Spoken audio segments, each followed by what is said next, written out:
this occasion. Good morning. I hope you enjoy your stay here.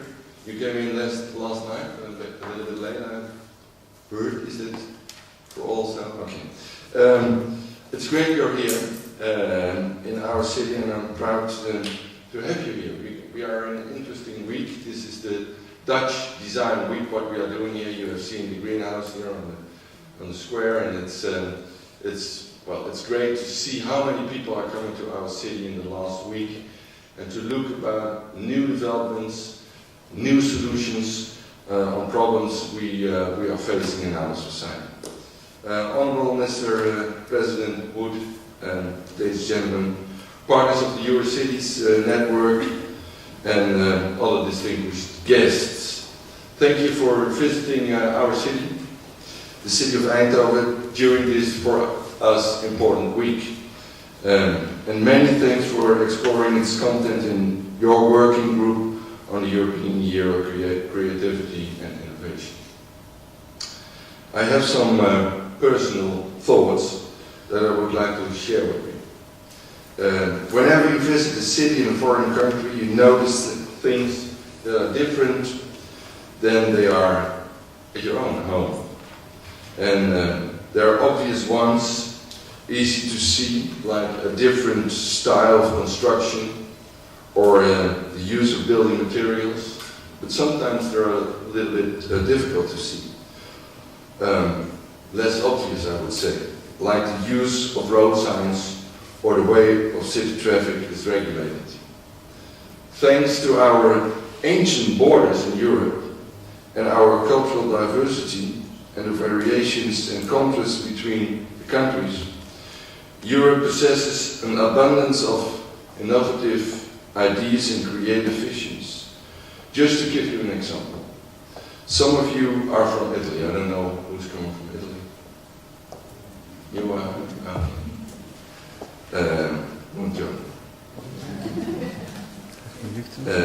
Piace, I don't do it in Italy. But you are coming from Italy.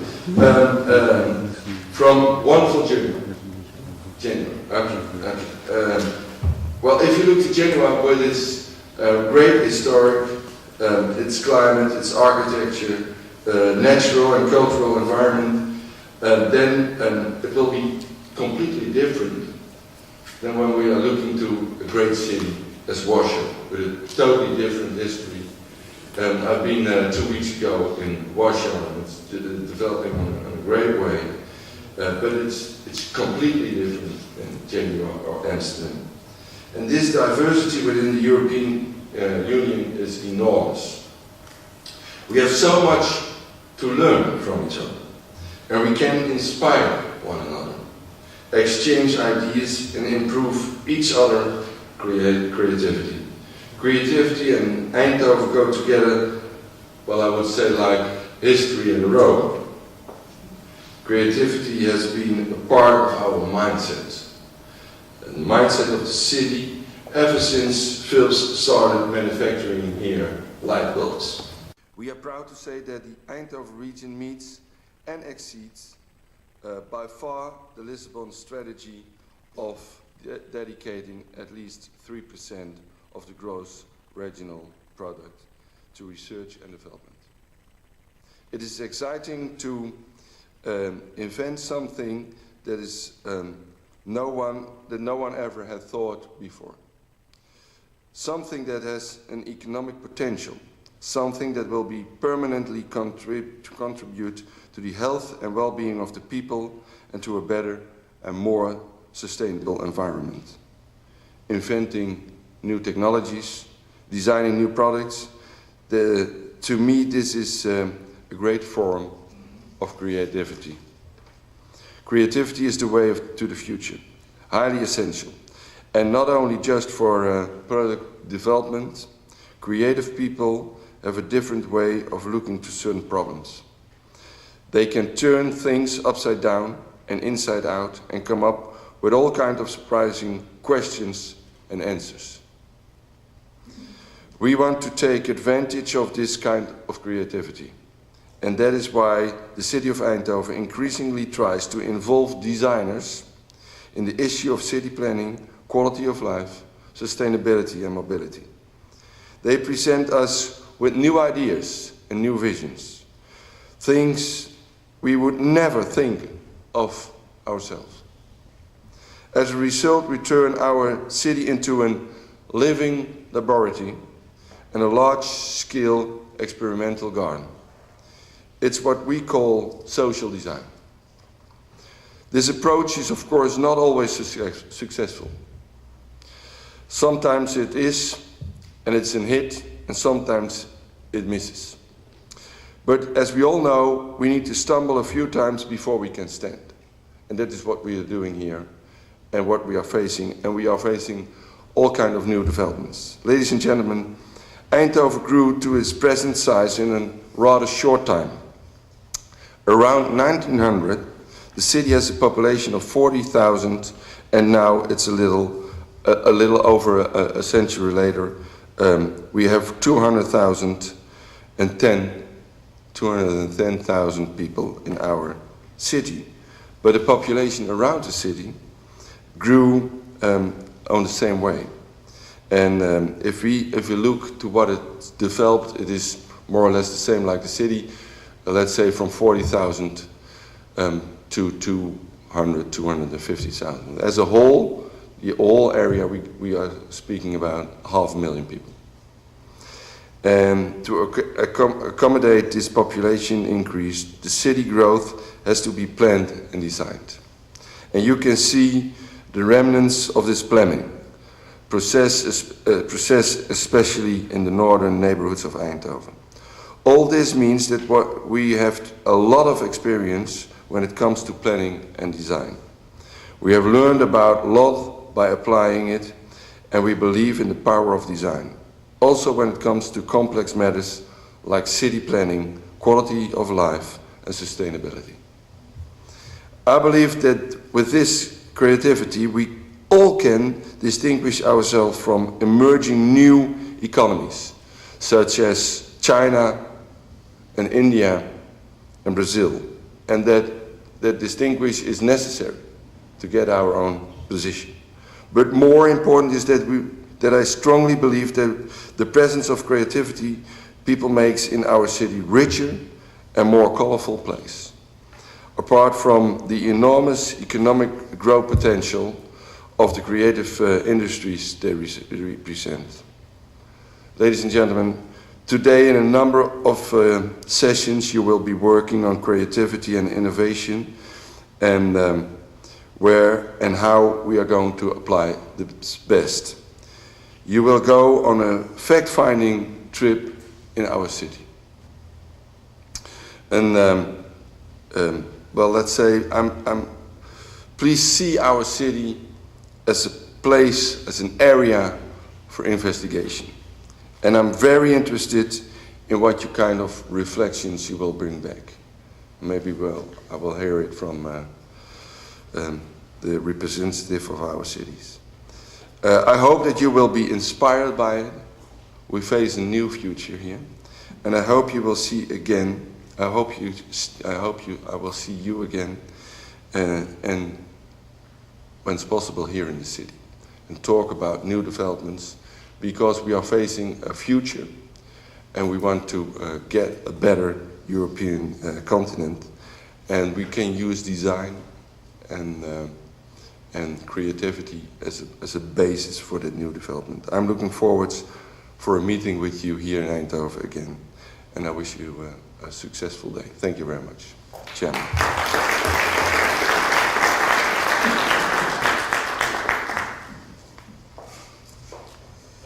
Mr. Mayor, friends, respected colleagues, let me first of all thank the City of Eindhoven for hosting the third meeting of the Creative Industries Working Group, which was set up to raise the profile of this important sector within our network and beyond, and moreover to make an informative contribution to the Commission's Green Paper on the cultural and creative industries, which is due to be published in 2009.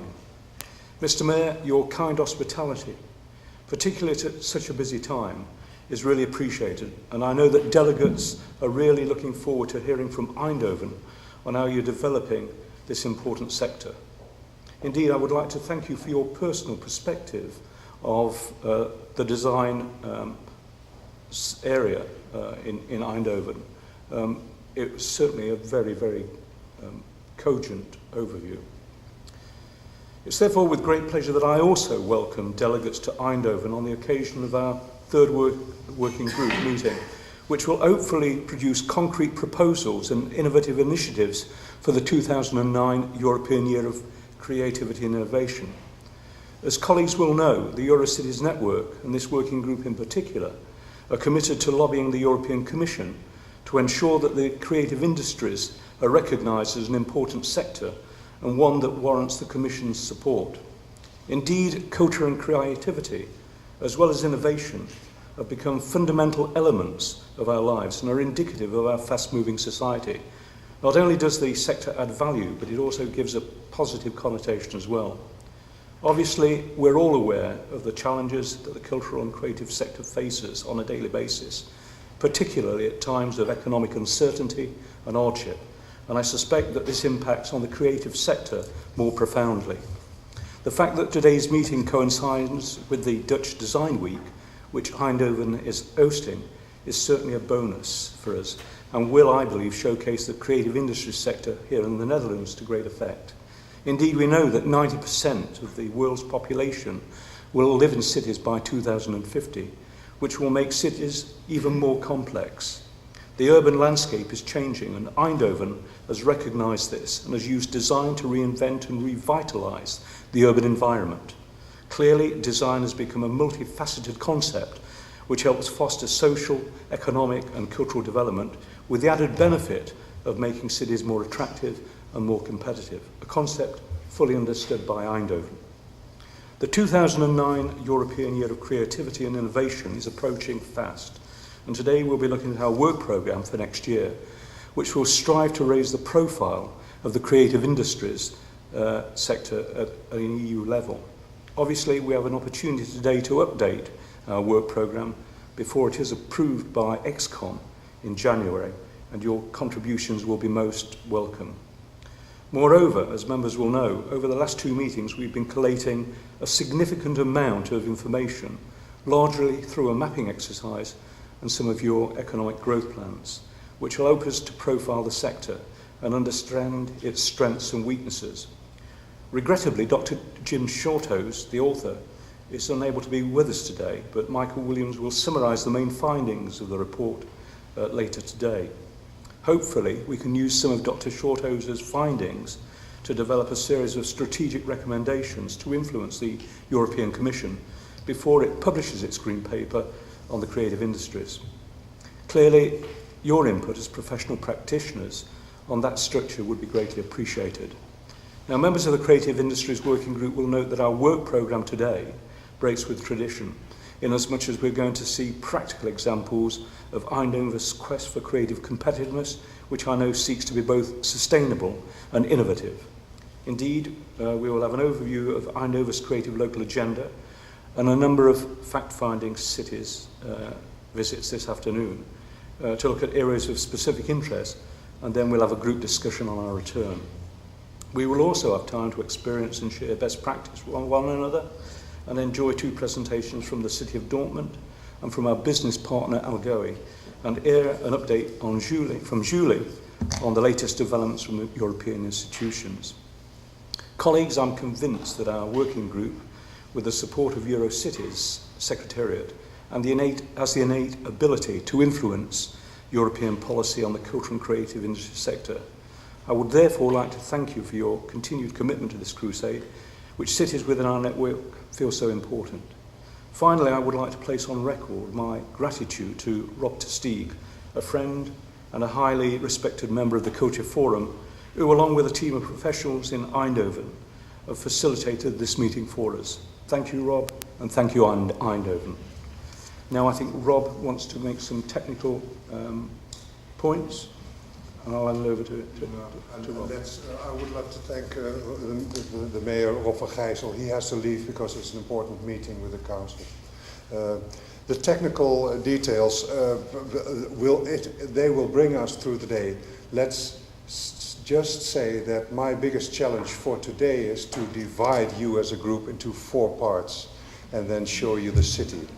And this brings together a lot of infrastructural, logistical problems, how to get you in the cab and how to show you 3 sites in the city that I would love and that have to do with society, with knowledge, with the market sector, or with the government side of the Dutch Design Week.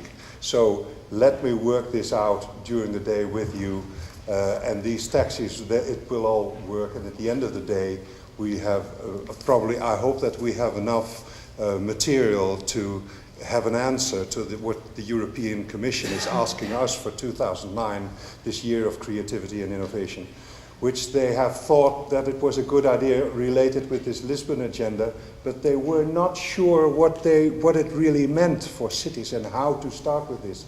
They didn't know how much money could be involved in it, but I'm sure at the end of the day we find out, and we have a good letter for Mr. Barroso and tell him, if you really want something with 2009, we made a proposal with 40 cities here around. Thanks very much.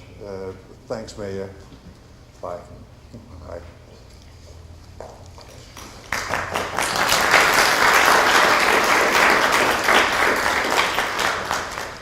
The first speaker for now is, and the start for this day is Peeters, because Ger is in charge of the sector in the city of Eindhoven.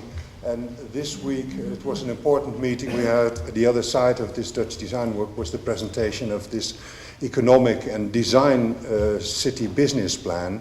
And Ger will give an overview of his thoughts on this. And Ger, I would love to invite you to come to the microphone and tell the colleagues about it. Thank you, Rob. Welcome to everybody. I've seen some of the faces last week in Istanbul. I hope you all recovered from that meeting and had a good journey back to your home countries and then again to Eindhoven. For those who visited yesterday evening the Van Abbe Museum, you see we have a big exposition going on the heartlands. And in one way or the other in Eindhoven we feel that we are in the heartlands of the Netherlands. This is the area where a lot of things are happening, and sometimes people are not noticing it. That's what the heartlands in the exhibition, what you saw in the Van Abbe Museum, is also telling you.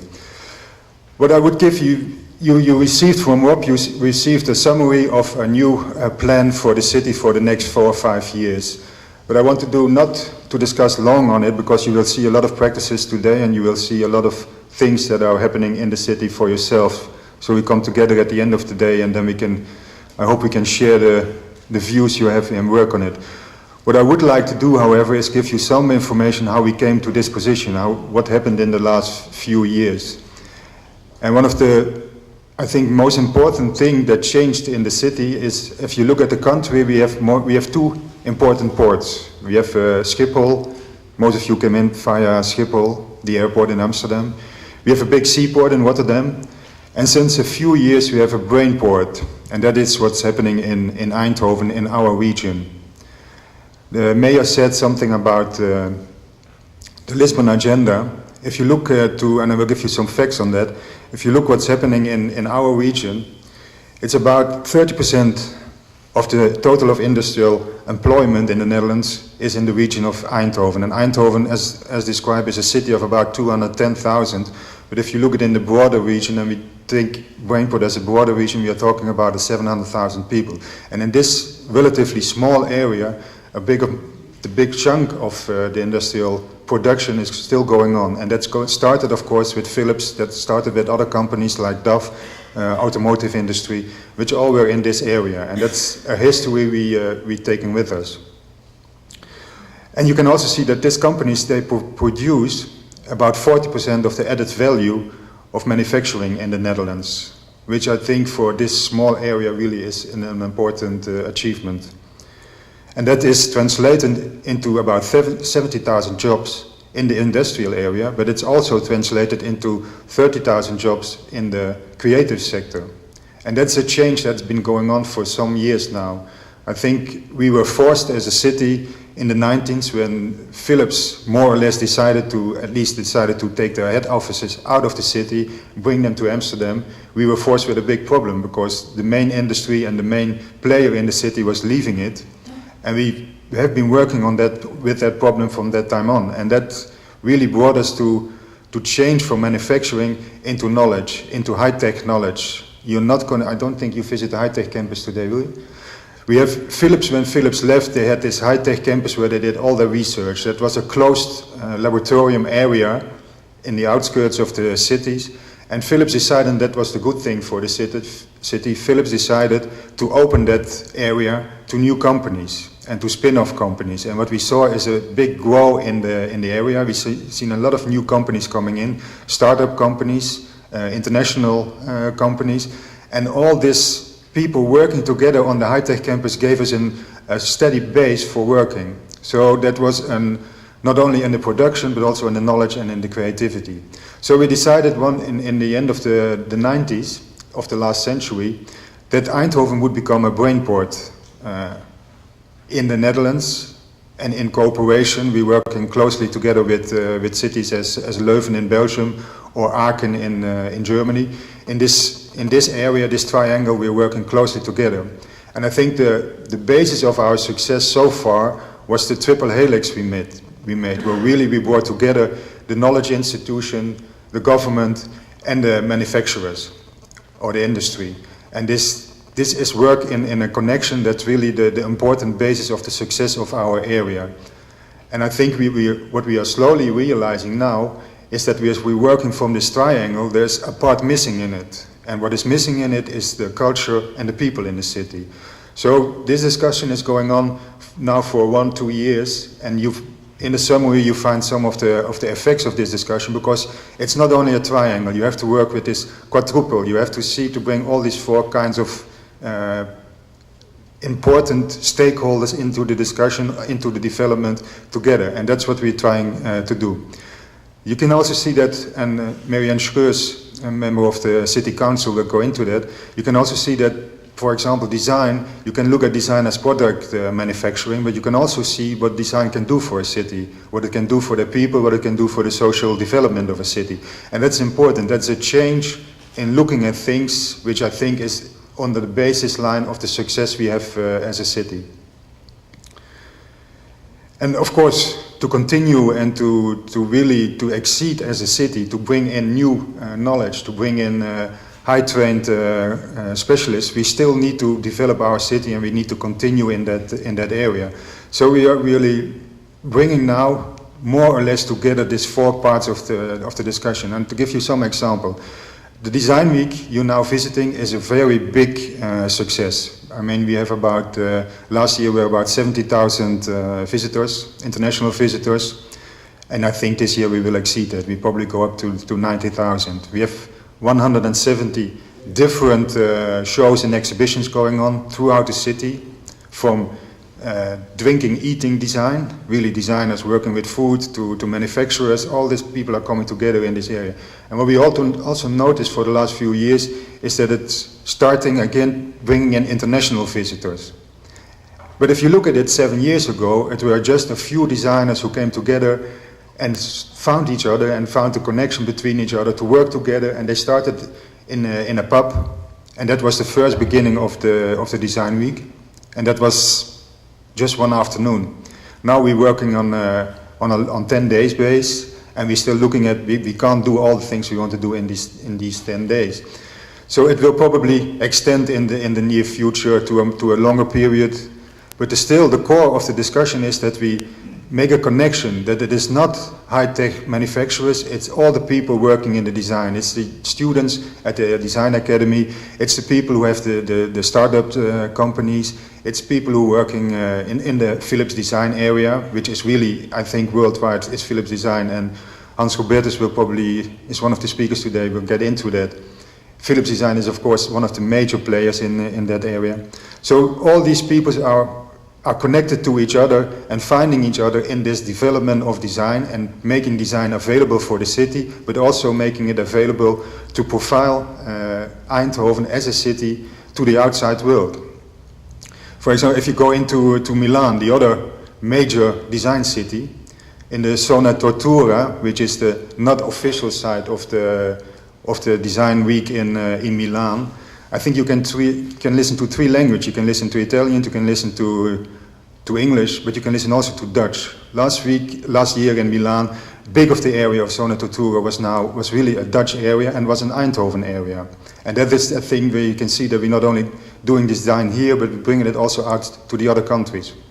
We opened last week the Design Week with a speech by Alessi, one of the main designers. I think everybody will know him. And he was also, he's looking for a way to combine the effects and the good things which is happening in Milan or in the bigger area of Milan and Eindhoven. And I think this cooperation between cities and of course Euroforum and this forum is really a good thing for that, to bring together these cities and to expand the experience you have and to bring it to a new level. That's what we're looking for. But if you look back into Eindhoven, the most important word, I think, for Eindhoven is the connection we make between all the people who are involved in this area. Another example is maybe, which is more difficult, if you look at the cultural world. Everybody of you is working in the cultural fields, and I think everybody is facing the same problems. Budget, in the end, never is enough. You can't do what you want to do, and you have to convince a lot of people on these discussions. So if you look what we did in Eindhoven in the last years ago, also, we brought together not only the basic infrastructure or the big players in the field, like the Van Abbe Museum. And you will see other places today probably as the Park Theatre, which is a very big theatre, and this kind of thing. But you also have to work with the people who are really into this culture, in what between marks is maybe called the underground, because there is where things are happening. And you have, as a city, you must be able to work with these people. So when we started a new discussion on culture, we noticed that we can go to the mayor and ask for more money, especially in this time of recession or coming recession. That will be answered by no. So you have to bring culture also into another discussion, because culture is doing something for the city and the people living in it. It has an economical effect, it has an effect on the social scale, it has an effect on the international scale, and so culture is more on the educational part. It's important for children. One of the reasons why we decided to do this show is that we don't want that you see the buildings of our city. I think it's important to see the people of our city, because the people are really what Eindhoven is about. And that is also what we did in this culture program. Give the people a vote in it, give them a voice in it. And that worked successfully. I think we did a good job, and we didn't produce a new program which was actually written on a desk in the City Hall, but it was written in cooperation or in connection, that word again, with the people in the city. So I think there is the base of what we are doing. Bringing together a lot of people, giving them a voice, bringing together knowledge institution, the cultural field people, bringing together the government, because the government can play a big role in it, and you all know that, and bringing together the industry. That's the 4 players you have to bring on the table and give them a voice and start a discussion. And I think that was really the base of our success. And you find, if you have the time to read it, you find more information on what that means, how we translate that for the next 5 years, what will happen in the next 5 years. I'll be also around during the day and hope to see you in the evening at the dinner, so we can discuss what your feelings are, because I think we did a good job. But looking freshly at it and looking from the outside world at it, you can also give us advice what we did wrong or what we could improve. But I think in the end, that's what Stadhuis is about. It is about bringing people together and giving them a way of working and a way of improving. And I think that's what Europe and Eindhoven, of course, also is looking for. How can we be creative, and how can we be innovative? That's for the future, I think, the big discussion. And how can design and culture help in that area? That's for the moment for me. Thanks. Thanks, dear. I'm conscious that I've not taken the minutes or round of introductions, but we'll do the presentations first, and then we'll take that with Julie's report. Okay, so we need Marianne now to give the presentation. It's greatly appreciated. Thank you.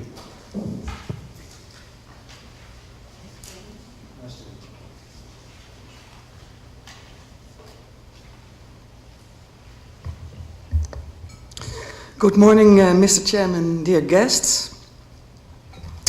I am chairman of the Committee for Design of the Council of Eindhoven. And we made this booklet. And actually the content is very simple.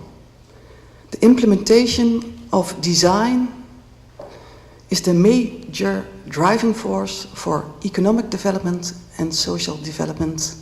So Eindhoven should just do it, because we are filled with designers in the city, and we have not done that before. Why is design the major driving force? Well, that's rather simple. Designers are able to focus on the actual needs of people, on customers in economic processes, on the citizens in social developments. And moreover, they are able to synthesize all other disciplines in finding the right solution. What does this entail for the city? Well, actually, you heard it before from Ger and from the mayor. This means that you have to bring people together, to connect, to create a network. And this has been done for a large extent in the economic sector, but virtually not in the social sector. So the network in the different social field still has to be formed. But is that all? No, it's more. Where are the people you are doing it for? So as Ger stated, you have to bring them in. You have to create a living laboratory so that all the knowledge institutes, the local governments, and of course the market is able to co-create with the end user, with the citizens, what they need to live their lives and to create their own environments. It's as simple as that. And last Tuesday, unanimously, the council said, well, let's do it. But it isn't as simple as that, of course. For that is not the way we do things around here, normally from the tradition. The council says yes, but there are 22 people working in this organization, and most of them see design as being about aesthetics, about funny things, about I have a collier and it consists of little mouses, plastic mouses with pearly eyes, and for them that's design. The other thing doesn't exist at all. So that is our major challenge at this moment in time. But it can be done.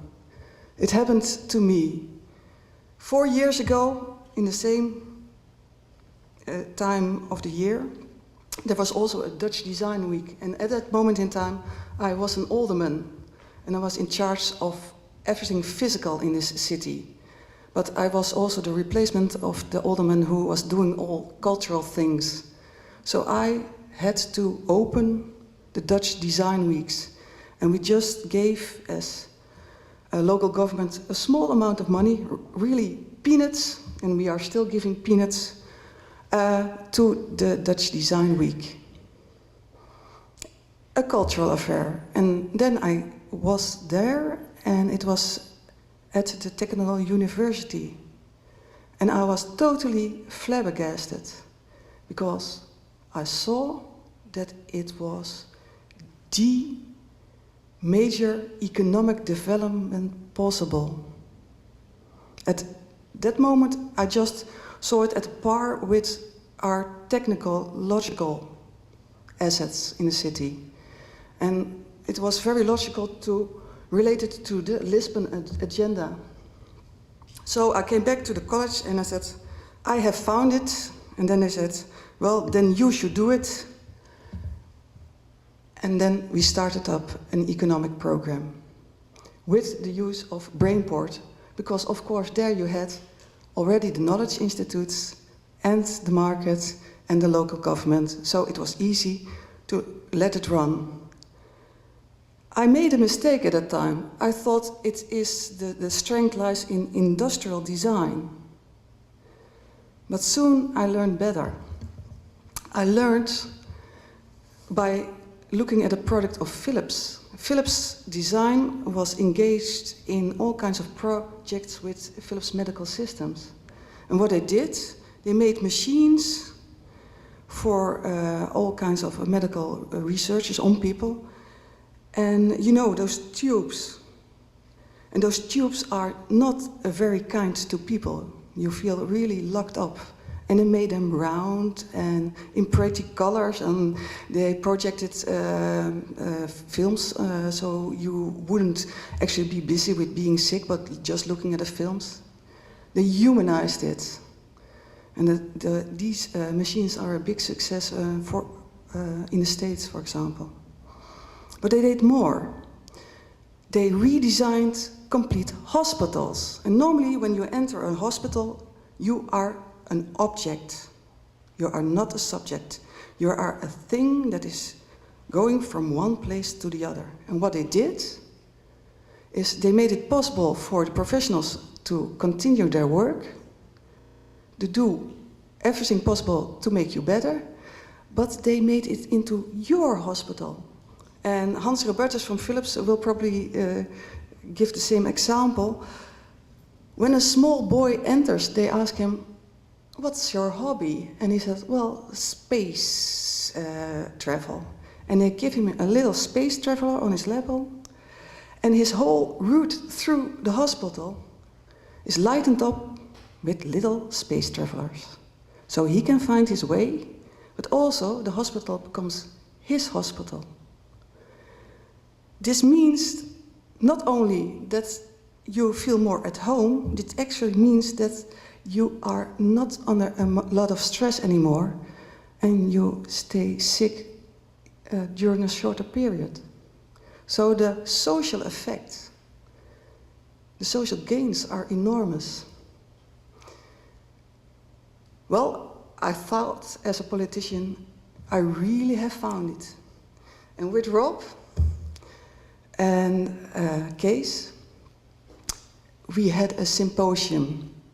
And there we have shown what you can do with design to give social gains. And we showed, for example, the virtual neighborhood in which people are actually co-creating their own environments with the police and institutions like that. And we showed how it was possible to build your own house, even if it is a rental house. Well, build it, design it. We showed all kinds of wonderful things, but it was election time. And in election time, politicians never listen.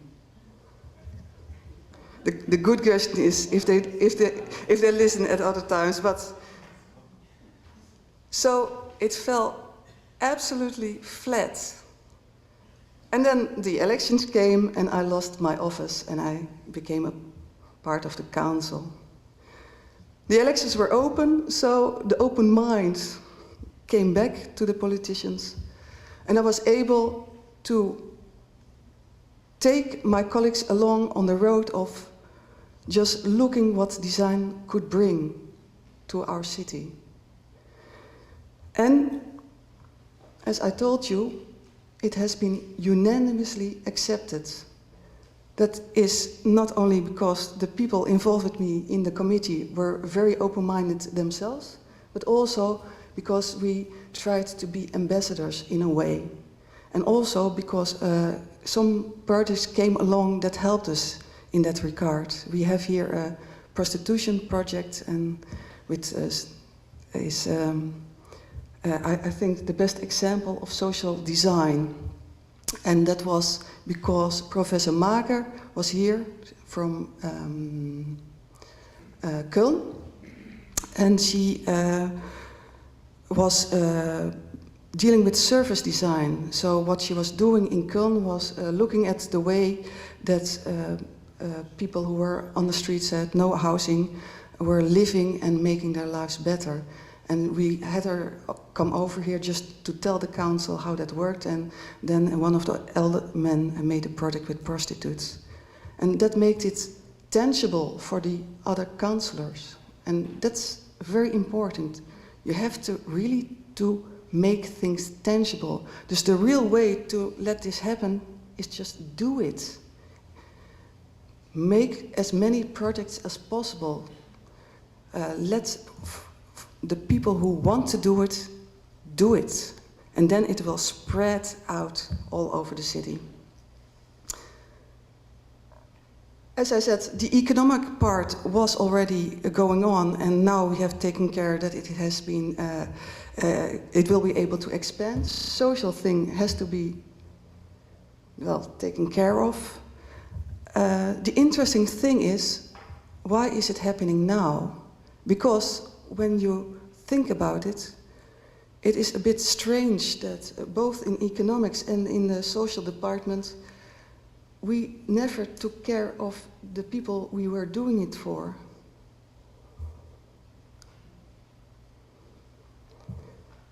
Our own reason of existence as a local council is that we should take care of our citizens. So why were they never the focus, the real focus of the things we were doing? Partly, I think that it's now possible because we have the use of ICT. It is possible to get together all kinds of data and in a very small computer and give it a form. The amount of data involved in gaming are tremendous. So it is possible. And gaming illustrates that it is very easy to manipulate things. And that means that you can really let people do their own thing, create their own things, create their own lives, create their own surroundings with other people. The other thing is that worldwide people strive to self-realization. They don't want other people to decide their lives anymore. It's worldwide. In China, it's mostly economically driven. In America, people just want to have spare time. And in Europe, we used to go for quality of life, but since the recession is coming on, well, who knows? But that is really the thing that is happening. We want to create our own lives, our own environments. And in local governments, well, the most important thing is that modernism is dead. That means that all those systems we created as local governments to make the lives better of people, but who are actually turning them into machines. Here in Eindhoven, we created city parks where you only were able to sleep. There was no life there. There still is no life there. That's one of our main things we have to adjust. That gives the room, the space now, to really do it in a different way. But as I said, it's not as easy because this structure is organized in a totally top-down way. So to be co-creators with each other isn't easy. Well, the nice thing is that Ger is in charge of creating that also, so I don't know when he sleeps, actually. The important last issue to consider is, what do we want with you? It's very simple. Nobody knows it all anymore. It's all about getting information and knowledge together, working together to make the best world possible. That's what we want from you. Just as we have flown in a professor from Köln, we want to fly in anybody who can help us from everywhere within Europe and beyond. For stating the right question and also for creating the new solutions. One final word, it's not about competition anymore. Because what you see is that all things you create are very contextualized. It is in that environment, for those people, it works. And when you do it in another environment, it has to be a different solution, and it has to be created by people involved in that environment. And just by doing things, you in all your cities create your own economic niche, because you have done it. And there's so vast amount of things to do, of social things to develop, that just by sheer doing it, you are the only ones involved who are able to do it. Even in the context of the competition with China, there is no competition there. If they really want to compete, they can destroy us. But we have really added value. And design is the major reason that it is actually an added value. Thank you very much.